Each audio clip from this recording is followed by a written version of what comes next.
Hello everyone, आप सबों को हमारे चैनल पर स्वागत है। मैं सुबोध कुमार आज आपके लिए लेकर आया हूँ फिजिक्स लेसन प्लान का दूसरा टॉपिक। तो वही फॉर्मेट है पहले वाला ही। आज का पाठ योजना संख्या 2। सबसे पहले इसमें लिखना है विद्यालय का नाम, छात्र अध्यापक का नाम। उसके पास एक बॉक्स बनाना है जिसमें दिनांक, कक्षा, विषय, अवधि और चक्र लिखना है। उसके बाद प्रकरण लिखना है, जो भी टॉपिक आपको पढ़ाना है इस प्लान में उस टॉपिक का नाम लिखना है। फिर उसके बाद सामान्य उद्देश्य लिखना है जिसमें कम से कम 6 उद्देश्य लिखना है जो आपको पहले बता दिया गया है। उद्देश्य कथन लिखना है। उसके बाद शिक्षण सहायक सामग्री, उसके बाद पूर्व ज्ञान,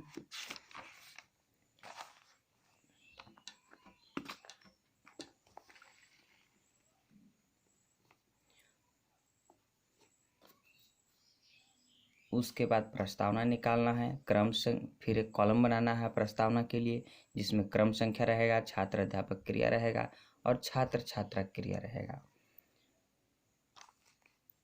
फिर प्रस्तावना निकालना है प्रकाश के लिए, तो फिर निकाल दिए हमने। फिर उद्देश्य कथन जो टॉपिक से रिलेटेड होगा। तो उद्देश्य कथन मेरा है बच्चों, आज हम लोग प्रकाश के परावर्तन के बारे में विस्तृत अध्ययन करेंगे। फिर है प्रस्तुतिकरण। तो प्रस्तुतिकरण दर्पण पर कोण बनाते हुए टॉर्च जलाकर हम लोग बच्चों को पढ़ाएंगे। फिर यहाँ से शिक्षण अधिगम प्रक्रिया स्टार्ट होता है। तो फिर से अधिगम प्रक्रिया के लिए वही कॉलम बनाएंगे, शिक्षण बिंदु, छात्र अध्यापक क्रिया, छात्र छात्रा क्रिया और विधि प्रवृत्ति।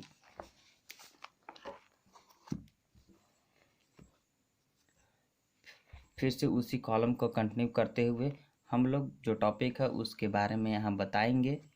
ठीक है, छात्र छात्रा क्रिया जो है चुपचाप जब छात्र अध्यापक व्याख्यान करेंगे तुम ध्यानपूर्वक सुनेंगे और देखेंगे। विधि प्रवृत्ति में जो विधि का उपयोग किया जा रहा है उसका नाम लिख देना है।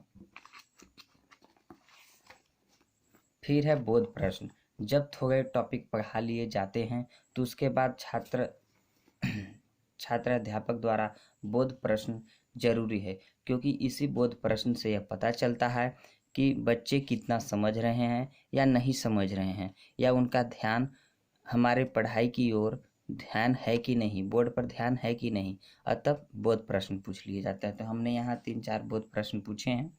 आप भी कम से कम 3-4 प्रश्न पूछ सकते हैं, कम से कम 2। फिर से आगे उस टॉपिक को मैंने कंटिन्यू किया है। परावर्तन के प्रकार।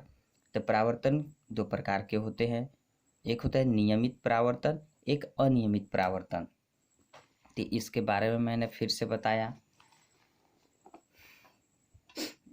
फिर 2 टॉपिक पढ़ाने के बाद मैंने फिर से 2-3 प्रश्न पूछ लिए। उसके बाद यहाँ आपको श्यामपट्ट सारांश लिखा हुआ है जो यह मेरा छूट गया है, आप कर सकते हैं। फिर है मूल्यांकन प्रश्न। कम से कम मूल्यांकन प्रश्न आपको 5 लिखने हैं। जैसे कि आप पुस्तक देखे होंगे तो पुस्तक के अंत में अभ्यास प्रश्न होते हैं, ठीक है। तो उसी तरह से इसमें भी बनाया गया है मूल्यांकन प्रश्न जो कम से कम 5 होना चाहिए। उसके बाद निरीक्षण कार्य है।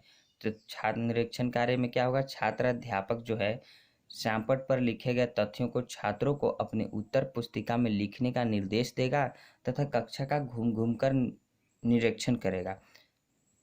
फिर होता है गृह कार्य। लास्ट में गृह कार्य देगा और बोलेगा छात्र अध्यापक, बच्चों कल तुम लोग प्रकाश के परावर्तन के बारे में लिखकर एवं याद करके आओगे।